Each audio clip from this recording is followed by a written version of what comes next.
Sambil kita menunggu dimulainya sidang tuntutan pada pagi hari ini, sudah bergabung bersama kami juga di studio narasumber Heri Firmansyah, pakar hukum pidana Universitas Tarumanegara. Mas Heri, selamat pagi. Kita mungkin ulas kembali, tadi kita sudah bahas di Sapa Indonesia Pagi terkait dengan sidang tuntutan Hasto kali ini. Kita lagi-lagi yang membuat kita penasaran nih, Mas Heri. Gimana kira-kira dari jaksa ini kemudian bisa menuntut Hasto Kristianto? Mungkin kalau misalnya Mas Heri bisa jabarkan ataupun prediksi gitu ya, kira-kira berapa tahun sih, Mas? Saya malah ingin melihat pada persoalan inti ya, bahwa persoalan inti ini kan bagaimana kemudian proses pergantian antar waktu yang dilakukan, sehingga nanti baru bisa menjawab pertanyaannya Mas Benaya tadi ya, terkait dengan berapa lamanya yang nanti akan dituntut. Karena kan harus terbukti atau tidak dulu. Ya. Maka fokus kita ada di pergantian antar waktu tadi. Di posisinya Pak Hasto harus bisa meyakinkan hakim, membantah semua tuduhan asumsi dari pihak jaksa penuntut umum bahwa proses yang dilakukan dalam pergantian antar waktu ini seakan-akan ada cawe-cawe, ada pelanggaran prosedur yang itu mungkin yang akan digali pada inti permasalahannya tadi. Mengapa kemudian misalnya seorang Harun Masiku yang notabene sesuai dengan undang-undang pemilu, undang-undang MD3 terkait dengan pergantian antar waktu di dapil yang dia posisinya tidak di bawah persis orang yang harusnya digantikan, tapi kemudian didorong ya diajukan untuk menggantikan posisi orang yang seharusnya mendapatkan hak pergantian antar waktu tadi. Maka di sini clean and clear, Pak Hasto salah atau tidak, begitu kan? Kalau itu berhasil dibuktikan sebaliknya, maka tentunya tuntutan jaksa mau berapapun di ujungnya nanti tidak akan terbukti, menurut saya begitu ya. Maka harusnya proses pergantian antar waktu ini yang menjadi titik acuannya, perdebatan yang sakralnya menurut saya malah di sana. Apakah walaupun tadi ya bisa saja dalam suatu hal hukum prosedurnya memang dibuat sedemikian rupa sehingga seakan-akan rule of the game-nya sudah sesuai dengan prosedural hukum nih. Nah, tapi kan tentunya di situ bisa dilihat kan ada beberapa ajuan yang dilakukan tidak hanya melewati mekanisme di internal partai. Kalau partai mengatakan saya memilih dia, clean and clear, selesai. Tapi kemudian ini kan karena tadi ada yang tidak menerima dan keputusan tadi, dari pihak yang kedua yang harusnya menggantikan posisi pertama yang meninggal dunia tadi, maka kemudian ini ditarik keluar, ada fatwa dan lain sebagainya. Maka ini kan harus diperkuat dasar fatwanya apa, begitu kan? Siapa yang mengajukan fatwa? Nah, ini mungkin ada asumsi lagi, kok ada kaitannya dengan benang merahnya ke sisinya Pak Hasto nih, ya, yang mengajukan gitu. Ini kan narasi yang asumsi yang kalau kita bisa perdebatkan panjang dia, Mas. Jadi apakah kemudian ini benar-benar ada niat jahatnya atau tidak? Karena bicara dalam konstruksi pasal ini adalah ada niat jahat atau tidak. Karena bicara tentang misalnya kesengajaan misalnya. Kesengajaan berarti kan dia harus strong evidence-nya adalah tindakan dia itu menuju kepada arah perbuatan yang diinginkan. Nah, dasar dari sebenarnya kan ini kalau pergantian waktu sesuatu yang naturaliah saja, sesuatu yang wajar-wajar saja dilakukan dalam satu proses politik misalnya. Tapi bagaimana kemudian dia punya dimensi akibat hukum yang melanggar hukum? Kalau dari proses itu ada ditemukan ketidaksesuaian, kemudian juga merujuk pada ketentuan yang akhirnya memaksakan pihak antara yang harusnya memutus tadi adalah KPU, kemudian KPU menurut Bang Magdir tadi sudah disampaikan tidak mau melakukan rekomendasi dari partai politik tadi kan, maka harusnya ada akhirnya dilakukan akrobat dalam tanda petik yang ini pun masih harus dibuktikan apa akrobat itu dilakukan oleh tataran bawah atas perintah yang atas, termasuk Pak Hasto di dalamnya. Atau memang Pak Hasto tidak tahu menahu, tidak terkait langsung dengan perkara itu. Nah, ini yang harusnya dalam pertanggungjawaban pidana dipisahkan, Mas, bahwa ini sifatnya pertanggungjawaban pidana kan individual ya. Maka kesalahan dari satu orang tidak bisa ditimpakan kepada orang lain. Nah, kalau itu bisa dibuktikan oleh tim penasihat hukum, tentunya tidak ada unsur kesalahan yang bisa dibuktikan. Tapi ketika misalnya jaksa penuntut umum dari KPK bisa membuktikan bahwa ada peran dari Pak Hasto dalam hal menaikkan posisi Harun Masiku untuk menggantikan yang seharusnya mendapatkan hak suara dan duduk di kursi DPR tadi, maka ini akan sulit bagi posisinya Pak Hasto, tentunya tidak menguntungkan. Maka tuntutannya jaksa menjadi logis kalau seandainya itu mendasarkan pada ketentuan di pasal 5, pasal 13 dan pasal 21 ya. Tinggal bagaimana nanti mengkonstruksikannya kan, karena kita tidak mengenal katakanlah pemidanaan secara kumulatif, tidak ditambah-tambah kemudian hasilnya akan sampai pada 30 tahun, 40 tahun, itu tidak dikenal dalam sistem peradilan pidana kita. Maka tentunya adalah maksimal 2/3 yang kemudian itu nanti akan dilihat mana yang lebih lebih besar porsi ancaman pidananya, dan itu terbukti sebenarnya. Jadi dua kaitan itu menurut saya perlu diperhatikan dalam kasusnya Pak Hasto dan juga dalam sistem peradilan pidana kita tentunya. Oke, tapi let's say misalnya dari Pak Hasto ini kan dituding oleh pihak jaksa bahwa dia ikut memberikan suap sebesar 600 juta rupiah gitu ya kepada Wahyu Setiawan seperti itu. Nah, Anda melihatnya dari pihak Hasto juga bilang bahwa itu uang bukan dari Hasto kok, itu dari Harun Masiku. Ketika Anda melihat hal itu, apakah memang kemudian bisa dipastikan Pak Hasto berdasarkan omongan dari pihak kuasa hukum bahwa itu tidak terlibat sebenarnya? Ya, ini kalau dalam pembuktian mungkin istilahnya lebih tepat adalah indirect evidence. Jadi dia bukan bukti langsung. Jadi hasil dari pengembangan penyidikan, kemudian ada keterkaitan antara informasi, keterangan si A dan si B. Nah, ini yang harus di-challenge kan? Ini harus diadu secara pembuktian tadi. Apakah menyandarkan pada satu keterangan orang saja itu kita mendapatkan kebenaran absolut, mutlak? Atau ini ternyata setelah di-challenge hanya mendasarkan pada satu pengakuan yang pada ujungnya tidak bisa dibuktikan kebenarannya. Karena bisa saja seseorang mengatakan si A yang menyuruh saya. Atas dasar apa dia berbicara itu akan celaka sekali kalau hal itu kemudian dimaknai sebagai satu kebenaran absolut, tidak diuji kembali. Bahkan, Mas, bahwa ketika orang itu mengakui bahwa dia sebagai pelaku tindak pidana kan tetap harus dibuktikan juga. Apalagi yang masih ranahnya abu-abu tadi berdasarkan pengakuan saja. Kecuali ada bukti pendukung ya, memang ada serah terima uang, tapi kan akan sulit ya kalau kita bicara praktik, akan sulit mengcapture action tadi, kemudian itu dilampirkan sebagai bukti. Karena nggak ada yang tahu kapan tindak pidananya terjadi. Maka itu dalam dakwaan kan harus dia dilakukan secara cermat, jelas, lengkap, disebutkan lokus deliktinya, tempus deliktinya di mana, kan begitu. Baru itu kemudian bisa disajikan dan hakim bisa membaca alur pikir dari pembuktian jaksa penuntut umum. Memang dalam konsepsi ini tidak mudah juga untuk posisi jaksa membuktikan kesalahan seseorang. Di sisi yang lain juga tidak mudah juga seseorang untuk membuktikan sebaliknya atas tuduhan jaksa. Begitu ya. Sama-sama susah nih antara pihak Hasto membuktikan bahwa tidak terlibat, kemudian jaksa juga agak sulit untuk mencari bukti absolutnya untuk membuktikan bahwa memang benar Hasto yang melakukan. Begini, Mas, kadang dalam pembuktian yang saya pelajari tidak bisa bebas nilai. Kadang kita tahu semuanya, tapi kadang ada batasan limitation yang kadang dalam hal ini tidak bisa diungkap begitu, tapi pembelaan itu tetap harus berjalan begitu. Jadi ketika pembelaan tetap harus berjalan sampai pada tujuannya adalah memenangkan perkara, tapi dibatasi, saya nggak tahu di pihak jasa penuntut umum ataukah dari pihak kuasa hukum, ini yang sulit untuk kita menilai ya, bahwa perkara ini terang benderang terjadinya seperti apa.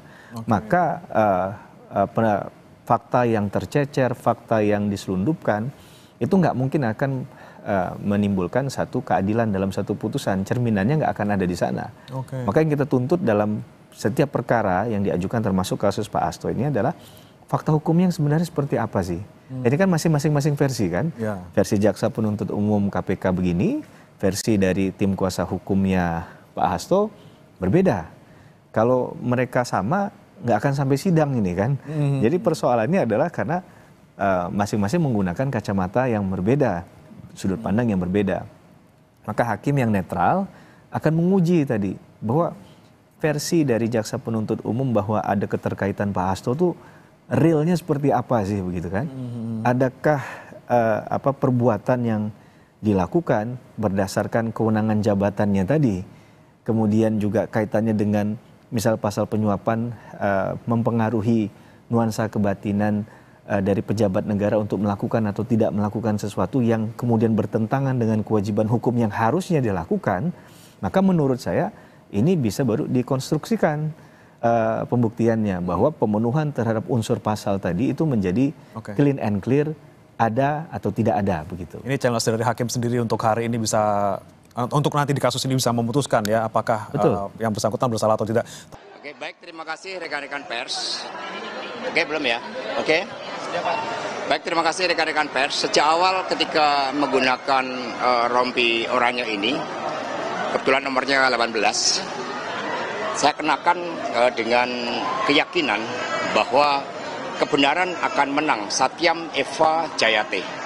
Karena itulah hari ini saya juga dengan penuh keyakinan untuk mengikuti persidangan dengan agenda mendengarkan tuntutan dari jaksa penuntut umum. Mengapa? Karena di dalam fakta-fakta persidangan ini telah terungkap bahwa proses daur ulang yang dilakukan terhadap putusan yang sudah inkrah pada tahun 2020 ternyata begitu banyak rekayasa hukum.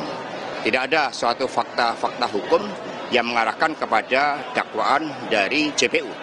Tetapi kami juga memahami tugas dari penuntut umum, bahwa penuntut umum harus punya kewajiban membuktikan, tetapi ya tugasnya menuntut. Nah, sehingga kami pahami tugas-tugasnya itu. Yang penting good news-nya, pledoi sudah saya selesaikan, tinggal nanti menyesuaikan dengan tuntutan dari JPU, dan minggu depan saya siap bacakan dengan berbagai referensi-referensi yang menunjukkan pentingnya the morality of law, pentingnya due process of law. Terima kasih. Terima kasih. Terima kasih, Pak.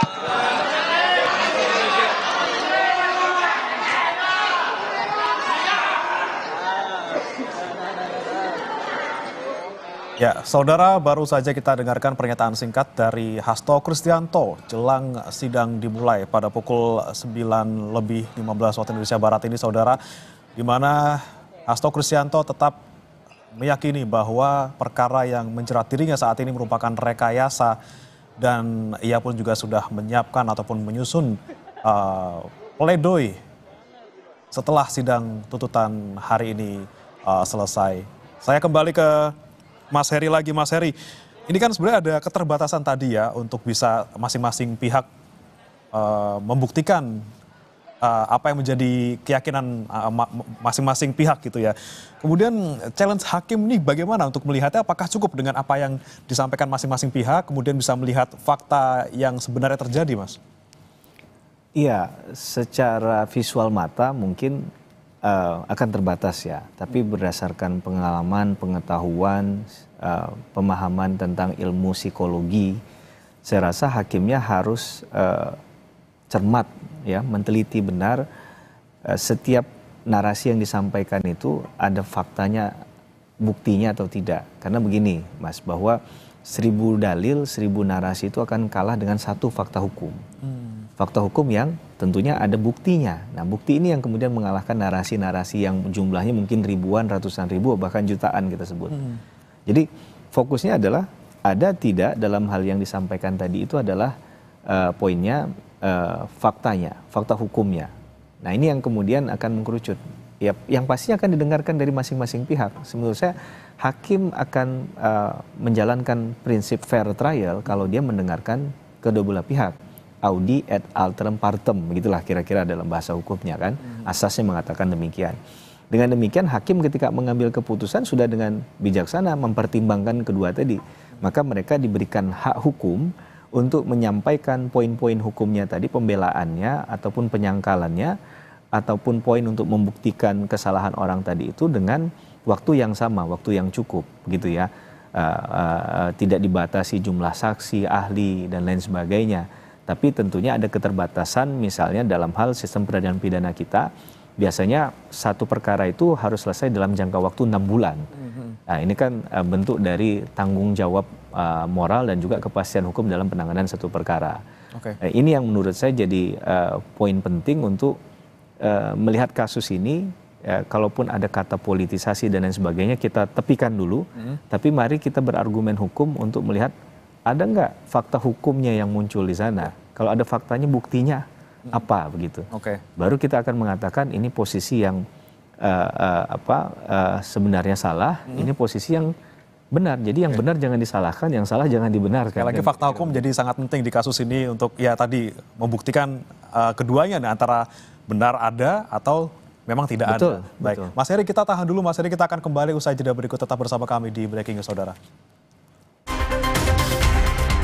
Saya kembali bertanya ke Mas Heri Firmansyah, pakar hukum pidana Universitas Tarumanegara. Mas Heri, yang selalu menjadi narasi dari pihak Hasto Kristianto yang juga sempat disampaikan oleh salah satu saksi dari pihak Hasto gitu ya, bahwa mengapa kemudian perkara ini tetap dilanjutkan, terutama untuk perintangan penyidikan gitu ya, sementara perkara pokoknya sendiri yang sudah ada terpidananya, ada Wahyu Setiawan, kemudian ada Agustiani Tio, ada Saiful Bahri, ini sudah inkrah gitu ya.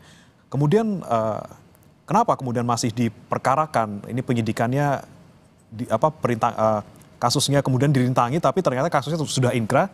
Apakah betul-betul ada perintangan di sana, padahal kasusnya sudah selesai sebenarnya, ataupun sudah inkrah seperti itu? Oke, kalau dalam ketentuan pasal 21 itu kan dia tidak melimitasi hanya di merintangi penyidikan. Kalau saya tidak salah, nanti bisa dicek kembali ya, di pasal 21 Undang-Undang 3199 Junto 20 2001 dikatakan bahwa menghalangi proses perintangan penyidikan, penuntutan atau pemeriksaan di sidang pengadilan langsung atau tidak langsung. Nah ini kan bahasanya kalau saya lihat, kalau ibarat doa itu sapu jagat, Mas. Rabbana atina fid dunya hasanah, dunia akhirat kena. Jadi pasalnya pasal sapu jagat, pasal keranjang sampah ibaratnya bisa masuk kemana saja. Dan ini menguntungkan bagi pihak yang mendakwa seseorang dengan pasal ini. Maka saya yakin dan percaya atas putusan dari Pak Hasto nanti, apalagi kalau sampai dilakukan pemidanaan misalnya, akan banyak JR terhadap ketentuan pasal 21 ini, khususnya tentang obstruction of justice tadi, sehingga kita sama-sama paham ini makna perintangan penyidikan di awal yang seperti tadi dipahami, bahwa ketika ingin menangkap si Harun Masiku kemudian dianggap merintangi dengan menyuruh seseorang menghilangkan atau merendam handphone tadi, atau yang mana. Nah, tapi kalau misalnya dikatakan merintangi siapa? Itu kan pertanyaan yang logis untuk suatu pembelaan, ya kan? Pak Hasto merintangi siapa? Nah, orang yang dianggap dirintangi ini ada apa tidak? Nah, dia goib atau real gitu kan? Nah, kalau dia ada, mungkin itu bisa dikonfrontir. Saya yakin ini juga bentuk pembelaan dari setiap kuasa hukum yang mendapatkan surat kuasa. Pasti akan muter dulu gitu kan? Akan delay dulu dia. Anda mendakwa klien kami bersalah, buktikan dulu kesalahannya, begitu. Tidak langsung diterima itu sebagai bentuk kesalahan, di-challenge dulu dia. Dalam tataran pembuktian tadi, apa yang kemudian bisa meyakinkan asumsi tadi bahwa ini adalah kesalahan dari dia, bukan kesalahan orang lain. Mungkin peristiwa hukumnya ada, tapi bisa saja perbuatan itu atau peristiwa hukum itu tidak dilakukan oleh orang yang dimaksudkan dalam dakwaan tadi. Saya nggak mengatakan ini error in persona ya, tapi lebih mengatakan kepada salah mendakwa saja, begitu. Salah mendakwa dalam artian orang itu tidak ada keterlibatan, sehingga harusnya yang digali untuk meyakinkan tadi, tugasnya jaksa penuntut umum adalah strong point-nya dari proses pergantian antar waktu itu ada keterlibatan Pak Hasto, dalam tanda petik cawe-cawe misalnya di situ. Nah, itu dikaitkan dengan proses ini yang sudah kami temukan dalam penyidikan. Kemarin juga kita sudah dengar keterangan dari kesaksian dari penyidik tersendiri kan, AKBP Rosa sudah menyampaikan dengan lantang juga, dia meyakini ada keterlibatan itu. Nah itu kan ada mekanisme gelar perkara juga yang sempat didalami dalam persidangan kemarin. Oke, tapi kan memang yang kemudian menjadi poinnya itu adalah Hasto tuding merintangi penyidikan ketika memerintahkan Harun Masiku dan juga Kusnadi untuk menenggelamkan ponsel. Ini kan sebenarnya dibilang dalam tahap penyelidikan, bukan di tahap penyidikan gitu ya. Nanti kan kita lanjutkan. Mas Heri, kita bergabung dulu bersama dengan jurnalis Kompas TV Fedriska Ananda yang saat ini berada di Pengadilan Tipikor Jakarta. Fedriska, seperti apa di sana? Apakah sidang akan dimulai sesaat lagi? Karena kalau kami lihat visual terbaru di sana, ini majelis hakim belum memasuki ruang persidangan.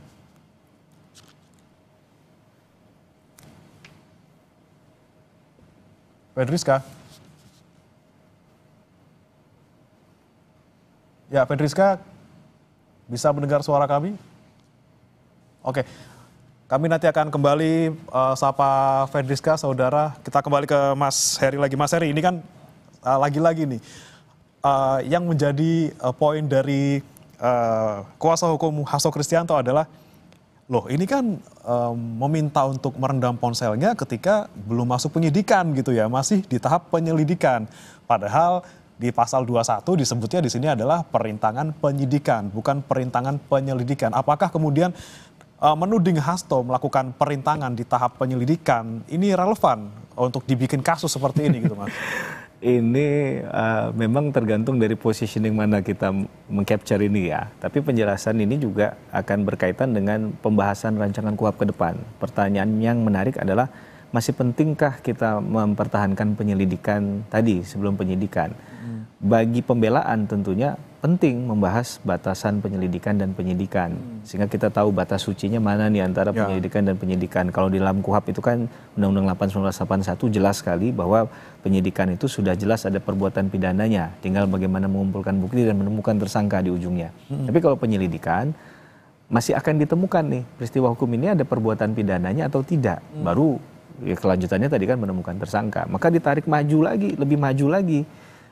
Di challenge tadi, apakah ini masuk ke dalam batas penyelidikan atau penyidikan? Karena kalau penyidikan udah jelas, pasti ini perbuatan pidana. Tentu bagi positioning pembelaan akan menyoal masalah kita belum sepakat ini apakah ini penyidikan atau penyelidikan. Maka harusnya dari uraian penyelidik dan penyidik yang dihadirkan kemarin, hakim harusnya bisa menilai ini sudah masuk ke tahap penyidikan atau masih sebatas penyelidikan. Oke, baik. Ini yang nanti kemudian jadi soal ke depannya ya, Mas ya. Kita ke